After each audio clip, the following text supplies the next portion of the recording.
Okey, ni adalah barang-barang DIY akak. Akak letak dalam kotak. Gelap. Sekejap akak letak dekat tempat cerah sikit. Ni dia. Kotak dia besar tapi barang-barang dia tak tersusun. Bila tak tersusun, jadi senang akak nak campak je. Lepas tu nak cari barang tak jumpa. Lepas tu nak marah kan? Ini kan? So, hari tu akak ada beli drawer, shoe box, storage ni. Minta maaf kalau ada dengar suara budak. Sebab akak sedang dokong dia sekarang. Waktu tidur dia dan ikut. Okey, akak nak susun balik barang-barang DIY akak tu ke dalam storage box, drawer ni. So, akak memang sukalah. Akak rasa banyak barang lagi yang akan akak letak dalam drawer ni. Sebab apa akak suka? Sebabnya akak boleh susun ikut kategori ataupun boleh susun ikut saiz. Kalau dalam box warna biru tu, dia sebab besar macam tu kan. Bila besar macam tu, susah pula nak susun aturkan mereka. So, jom kita tengok cara akak menyusun. Sebabnya akak peruntukkan dua drawer storage ni untuk barang-barang DIY akak.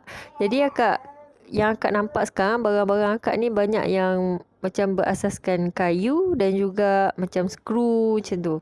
So akak bahagi susun mereka mengikut kayu dan juga skru dan barang-barang lain.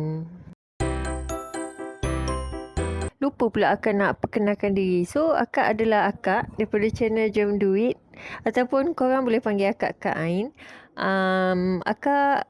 Channel akak ni berkisarkan tentang DIY, cleaning dan juga susun atur. So, jemputlah tekan butang subscribe dan loceng untuk informasi terkini daripada akak.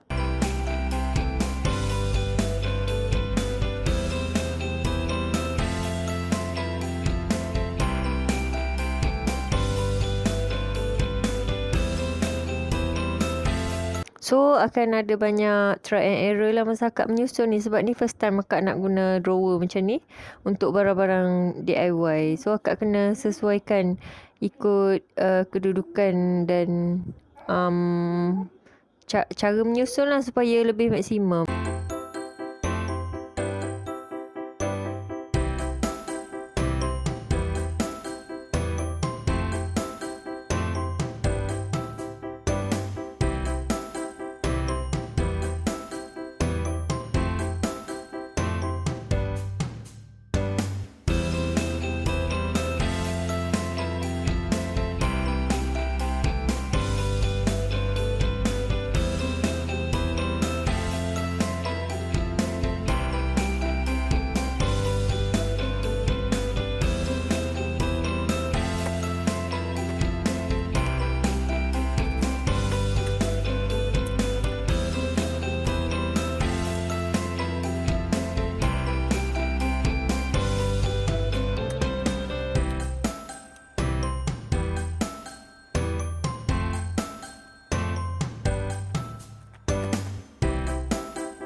So, untuk rak yang ni sebab dia ada banyak barang-barang yang berlainan. So, akak pilih untuk letak divider ni. Divider ni akak beli kedai Eco.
So dah siap seadanya lah.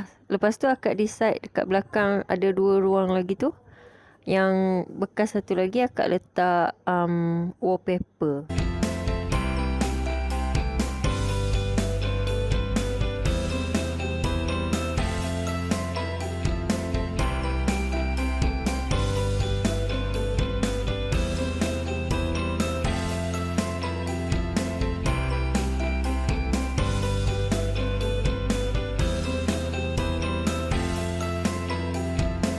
So macam ni lah rupa dia bila duduk dekat rak. So dia lebih sikit tau. Tapi tak apalah sebab akak je yang guna. Dan rak ni jarang kita orang guna beramai-ramai.